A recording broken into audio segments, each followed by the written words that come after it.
अस्सलाम वालेकुम। हम लोग जिस बारे में आज बात करेंगे वो हमारा टॉपिक है डिप्रेशन। डिप्रेशन हमारी सोसाइटी में ना जो है ना वो मैंने मुख्तलिफ स्टूडेंट्स और मुख्तलिफ लोगों में बहुत कंसिस्टेंटली तौर पे देखा है। तो हम उससे कुछ सिम्टम्स देख लेते हैं और सोसाइटी के अंदर ये बहुत सारे लोग साइलेंटली फेस कर रहे होते हैं मगर इसके बारे में कभी बात नहीं करते। तो ये उन लोगों के लिए वीडियो है जो साइलेंटली इन चीज़ों से गुजर रहे हैं और उसको कोप करना चाहते हैं, ठीक है। तो पहला तो ये कि इसके अंदर आपको सिम्टम्स जो आते हैं वो आता है परसिस्टेंट सैडनेस का। आप रेगुलरली बेसिस पे जो है वो बगैर किसी रीज़न के आप उदास रहोगे, ठीक है। और इसमें जो है वो आपके पास जो आपकी जिस चीज़ जो में आपको इंटरेस्ट डेवलप होता है नॉर्मली, उसमें आपको इंटरेस्ट लूज़ करना शुरू कर दोगे आप, ठीक है।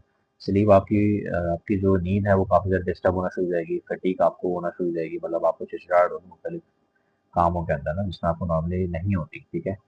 आपको हो सकता है बहुत ज़्यादा भूख लगे, कुछ लोगों को होता है बहुत कम भूख लगती है इसके अंदर ना।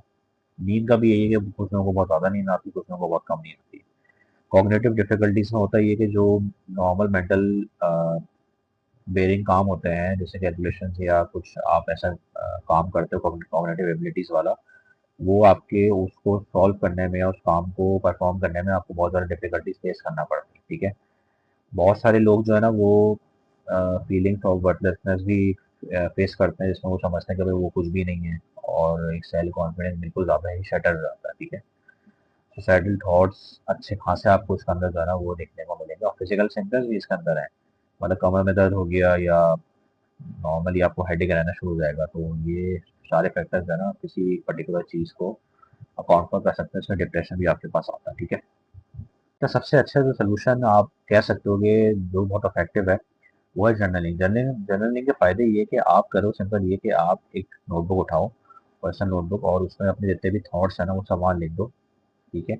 उर्दू में लिखना चाहो उर्दू में लिखो, इंग्लिश में लिखना चाहो इंग्लिश में लिखो, किसी और लैंग्वेज में लिखना चाहो किसी और लैंग्वेज में लिखो, ठीक है। उनको थॉट्स को एक फ्लो में लिखना शुरू कर दो, जो जो आपके दिमाग में आ रहे थे मुझे ये चीज़ परेशान कर रही है, ये पर्टिकुलर चीज़ थोड़ा डिस्टर्ब कर रही है, वो सब चीज़ें लिख दो। इसका फ़ायदा ये है कि आप जर्नलिंग जब करते हो तो आपको पता होता है कि आपको कोई बंदा जज नहीं करेगा और जो भी आप चीज़ लिख रहे हो तो वो ज़ाहिर-सी बात है सिर्फ़ आपके पास ही अवेलेबल होती है, किसी और के पास नहीं जाती। तो यहाँ पर तो करेक्ट पता नहीं हो जाता कि आप किसी दूसरे बंदे से शेयर कर रहे हो, तो पता नहीं वो क्या सोचेगा मेरे बारे में, ठीक है। सेकंड फ़ायदा इसका ये है कि जब आप जर्नलिंग करते हो तो वो जो चीज़ जो आपके माइंड में डिस्टर्बेंस क्रिएट कर रही होती है वो ऑन पेपर आ जाती है। जब आप ऑन पेपर आ जाती है तो फिर आप उसको अपनी आँखों से देख के पढ़ते हो ना और अंडरस्टैंड करते हो तो आपको वो शायद प्रॉब्लम या इश्यू वगैरह और ज़्यादा क्लियरिटी के साथ नज़र आना शुरू हो जाता है। और ऑन पेपर लिखने का फ़ायदा ये भी है कि आपको एडवांटेज भी या सॉल्यूशन भी आपको शायद नज़र आना शुरू हो जाए कि भाई मेरे पास एक पर्टिकुलर प्रॉब्लम है तो मैं उसको किस तरीके से सॉल्व कर सकता हूँ या किस तरीके से उससे बाहर निकल सकता हूँ। थर्ड चीज़ या फोर्थ चीज़ जो आपको इसका ना करनी है वो ये देखनी है कि भाई आप इन करंट पॉइंट इन टाइम के अंदर जो आप ये डिफिकल्टी फेस कर रहे हो उस पॉइंट इन टाइम के अंदर आप सारी वो चीज़ें लिख दो जर्नल के अंदर जो आपको ज़िंदगी में बहुत अच्छी आपकी हुई है। पॉजिटिव नोट्स दिन भर में या प्रीवियस कुछ टाइम के अंदर जो भी आपने पॉजिटिव नोट्स देखे हैं लाइफ के अंदर वो भी राइट डाउन करो और फिर इसको रीड करो, उससे आपको एक सेल्फ कॉन्फिडेंस मिलेगा क्योंकि डिप्रेशन में बंदा जो है ना ऑलरेडी लो फील कर रहा होता है। तो उसमें होता ही है कि बहुत सारे लोग अगर कोई नेगेटिव इवेंट होता है उनका प्रीवियसली तो वो नेगेटिव इवेंट को बहुत ज़्यादा जो है ना वो कोप नहीं कर पाते और उसको अपना हावी कर लेते हैं, तो पॉजिटिव साइड भी जो नज़र आनी चाहिए वो चीज़ नज़र आना बंद हो जाती है, ठीक है। वो बंदा एक ब्लॉक हो जाता है, इमोशनली ब्लॉक हो जाता है, ठीक है। तो ये बहुत मैटर करता है कि आप अपने पॉजिटिव पॉइंट लिखो और उसको फिर रीड करो तो आपको थोड़ा sense of confidence sense of purpose नजर आएगा चीज़ों के अंदर। तो मैं समझता हूँ जर्नलिंग बहुत बेसिक इफेक्टिव आपके पास हैबिट है डिप्रेशन के अंदर। इसके बाद हमारे पास सबसे अच्छी चीज़ जो आती है वो आती है स्पिरिचुअल अपीलिंग। अब स्पिरिचुअल अपीलिंग में देखो बहुत कॉमन है और पता होने के बावजूद जो है ना वो नहीं फॉलो करते बहुत सारे लोग ना। आप यकीन करो, आप कुरान और नमाज आप रेगुलरली पढ़ लोगे ना तो उसके बहुत ज़्यादा फायदे हैं, ठीक है। सबसे पहला फायदा आपको स्ट्रेस रिडक्शन मिलेगा। आप थोड़ी रिसर्च करके देखोगे ना तो जब आप सजदा वगैरह करते हैं ना तो आपको होता ही है कि ब्लड सर्कुलेशन दिन में जाती है और आपको एक स्ट्रेस रिलीज होता है और माइंडफुलनेस क्रिएट होती है, इमोशनल बैलेंस आपका क्रिएट होता है, जनरल पीस क्रिएट होता है, ठीक है। तो ये बहुत ज़रूरी एक्टिविटी है और मेरा एक रिकमेंडेशन पर्सनल ये भी होगी कि भाई आप कुरान लाइफ में ना ज़िंदगी में एक दफ़ा विद ट्रांजिशन ज़रूर करो, ठीक है। उसके बहुत ज़्यादा फ़ायदे हैं। आपको एक क्लियर पिक्चर नज़र आएगी कि भाई कुरान में क्या-क्या चीज़ें बताई गई हैं, किस तरीके से उसके अंदर हिस्टोरिकल इवेंट्स सब वहाँ पर हुए हैं और क्या-क्या चीज़ें उसके अंदर एक्सप्लेन की गई हैं। तो जितनी दफ़ा उसको रीड करोगे ना और ज़्यादा क्लैरिटी मिलती रहेगी, और ये क्लैरिटी बहुत ज़रूरी होती है समटाइम्स लाइफ के अंदर, और जो आपके माइंड को बिल्कुल खोल देती है, और टेंशन भी आपकी ख़त्म हो जाती है, और आपका बिलीफ सिस्टम जो है ना और ज़्यादा स्ट्रांग हो जाता है, जो डिप्रेशन में या मोमेंट टाइम बहुत ज़्यादा लो हो रहा होता है, ठीक है। तो ये अगर आप एक्टिविटी करोगे तो इससे बहुत ज़्यादा आपके फ़ायदे आपको मिलेंगे इंशाल्लाह। तीसरे हम सॉल्यूशन की बात करें तो वो बहुत ऑब्वियस सॉल्यूशन है, एक तो रेगुलर एक्सरसाइज और वॉकिंग। देखो, अगर आप एक्सरसाइज नहीं कर सकते कि भाई कौन जिम जाए और कौन इतनी लंबी करे, तो आप किसी भी करीब पार्क में जाके वॉक कर लो सिंपल।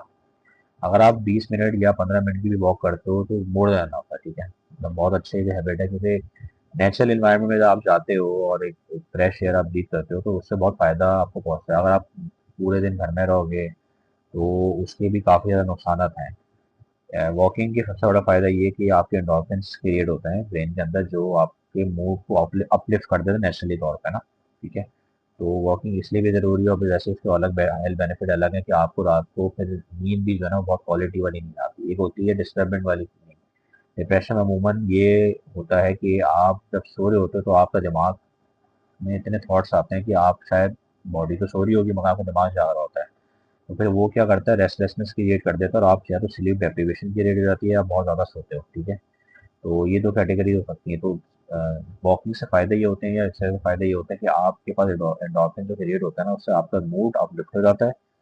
आप बहुत ज़्यादा बेहतर फ़ील करोगे, कॉग्निटिव शार्पनेस आपकी हो जाती है, जैसे ब्लड सर्कुलेशन और मेमोरी आपकी बूस्ट होती है, डिसीजन मेकिंग स्किल्स आपके इम्प्रूव होते हैं। वो सोचो, एक बंदा जब वॉक के लिए जा रहा होता है, तो मैंने पर्सनली खुद भी देखा है कि भाई आप जब वॉक पे निकलते हो तो आप सारे काम पीछे छोड़ के चले जाते हो, और उस वॉक के दौरान आप सिर्फ चल रहे हो, तो जो चल रहे होते हो ना उसमें आपको कुछ सोचना नहीं पड़ता कि मुझे चलना है, क्योंकि आप बचपन में वो चीज़ करते हुए आ रहे हो। तो उस टाइम ब्रेन को एक कॉग्निटिव कैपेसिटी मिल जाती है सोच विचार करने के लिए या रैंडम थॉट्स करने के लिए कि भाई मैं क्या चल रहा है लाइफ में, क्या क्या चीज़ें होनी चाहिए। तो उस पॉइंट इन टाइम तक आपको वो खामोशी और वो फैक्टर मिल जाता है सारे, जिसके बेसिस पे आप अपना शायद एक रियलिस्टिक सोल्यूशन निकाल सको जिस प्रॉब्लम या जिस परेशानी से आप गो थ्रू कर रहे हो, ठीक है। तो इन चीज़ों से जो है ना एक हेल्दी हैबिट्स के बेसिस पे जो है ना आप एक अपना कॉन्फिडेंस भी क्रिएट कर सकते हो कि भाई मुझे डेली एक्सरसाइज से फ़ायदा भी पहुंच रहा है, और एक कॉन्फिडेंस इस सेंस में मिलेगा कि आप एक पर्पसफुल लाइफ गुजार रहे हो, जो कि बहुत ज़रूरी है डिप्रेशन के अंदर, ठीक है।